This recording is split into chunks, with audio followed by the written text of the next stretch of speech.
Okay, y'all, can we just agree on something? Southern summers are like the worst summers. Oh my god, the humidity. Hi friends, welcome back to my channel, Kara ASMR.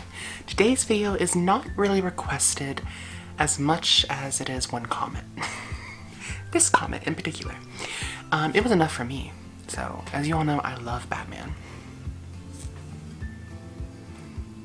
Hello. So, I wanted to go ahead and give you my recommendations for Batman.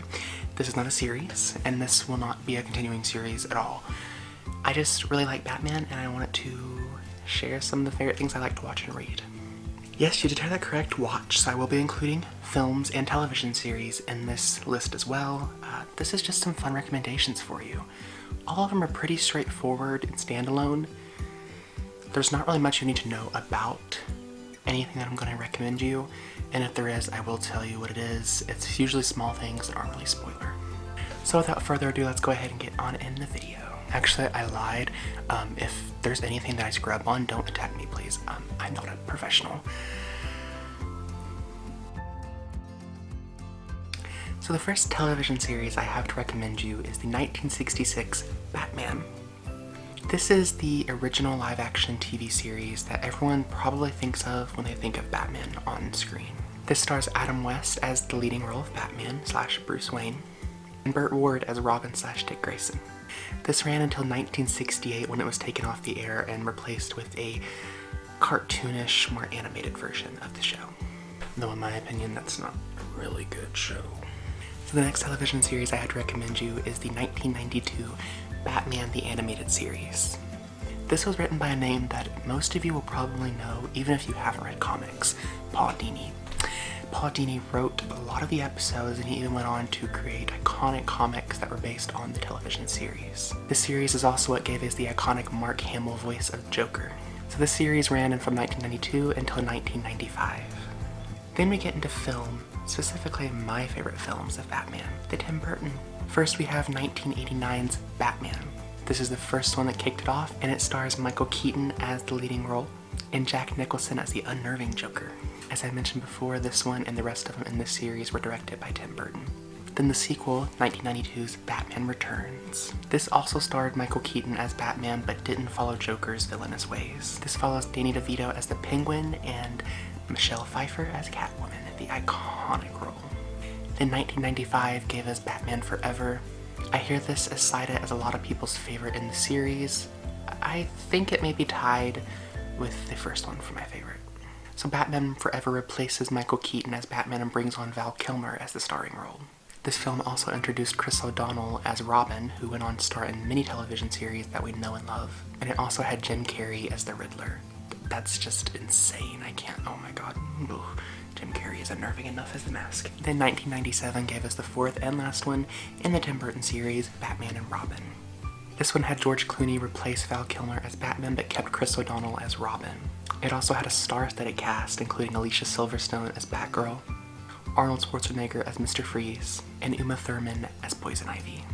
And for some reason, a lot of people quote this as the gay Batman movie. Actually, now that I think about it. So then the early 2000s brought in an entire new series of Batman movies. First up, we have 2005's Batman Begins.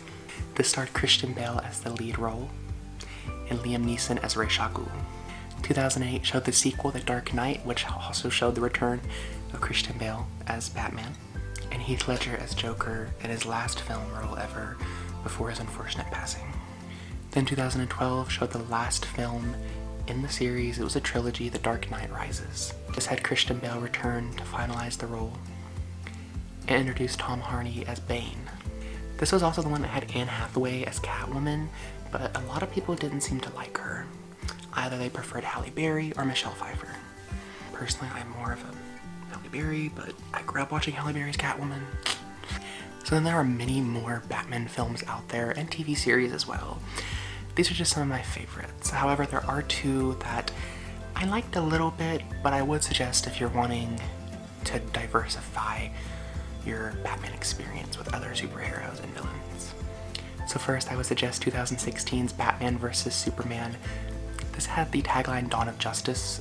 I don't know if there was a sequel, comment down below because I don't remember. So this had Ben Affleck as Batman and Henry Cavill as Superman. This took place after the end of the Dark Knight trilogy and the end of the Man of Steel duology. I didn't really care for this film that much, but what really made it one of my favorites was the beginning scene of Bruce's parents' death. It's very stylized and looks like something out of straight of a film class, and it's beautifully done. Sad. Okay, his parents are dead, but I mean, just watch the scene. If you're not gonna watch the movie, just Google Batman's parents' death and watch it for the 2016 film. It's beautifully done. And then lastly, I would recommend 2016's Suicide Squad. This film had a heap load of A-list actors from Hollywood. However, the one that really stuck out to me was Margot Robbie as Harley Quinn. This has a little bit of Batman in it, but he doesn't play a huge part in it. This mostly focuses on the Suicide Squad, a group of villains created to complete tasks that may be too dangerous for the government. So that is all the films that I would recommend to you. Like I said, there are hundreds out there. Go look them up, Google them, go to Wiki page. These are just some of my favorites that I think are synonymous with the name Batman and make him such a great character and the hero that we know and love today. Then as for comics, I have quite a few.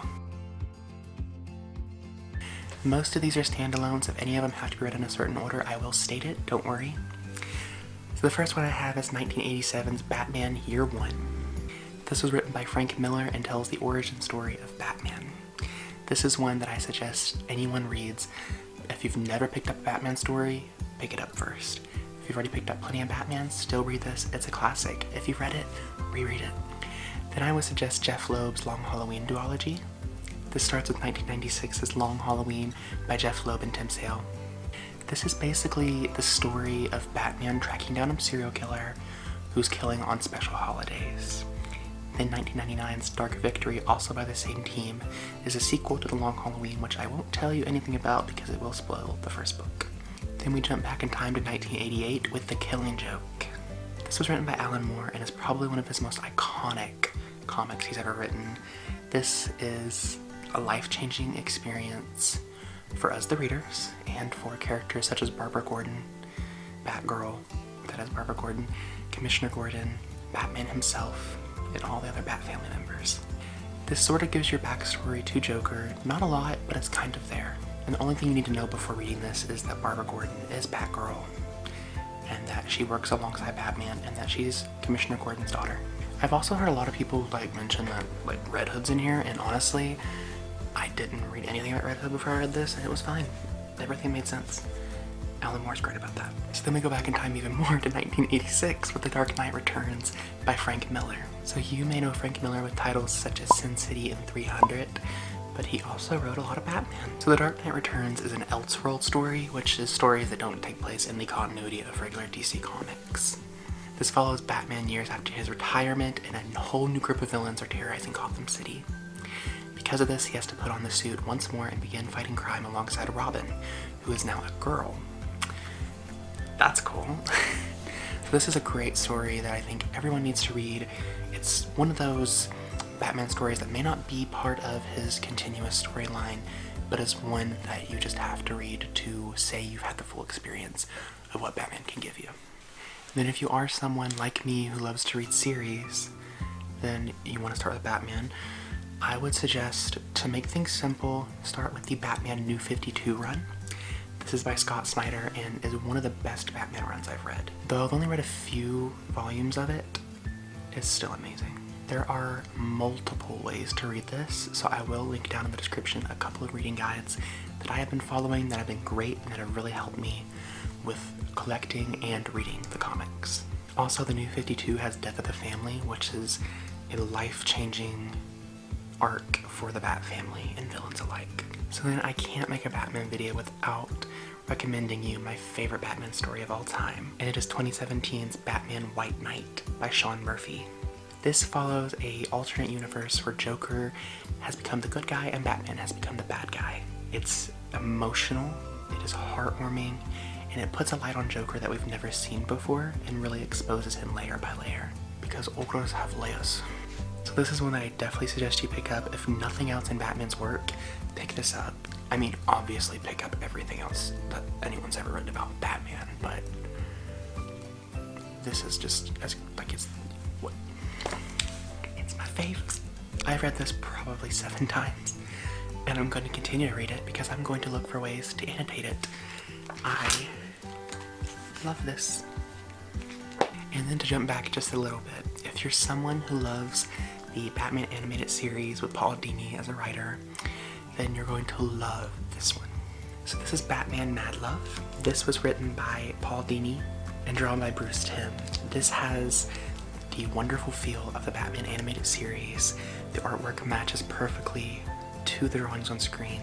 And this is the introduction of Harley Quinn. If you didn't know, Harley was actually introduced on screen as a sidekick for Joker who was supposed to be a one-off.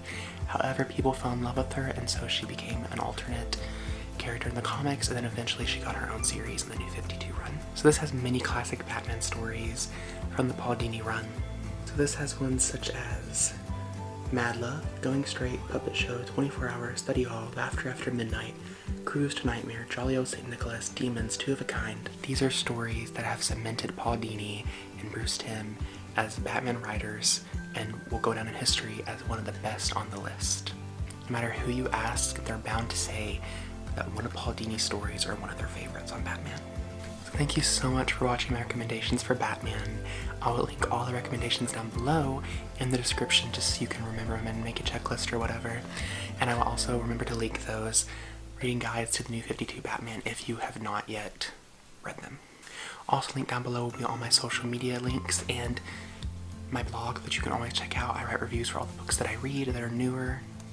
And also I have a new link that is my recommendations. So if you have any recommendation videos or any videos that you want to see me do and suggestions, anything else like that, there will be a link down below for a Google form that you can anonymously submit something. I'll look at it, and if I can get to it, I'll get to it. I just want to make sure that you guys are getting the full experience from this channel and you're watching what you want to watch. So thank you so much for watching, and until next time, remember you're beautiful, you're wonderful, and you are loved. Bye.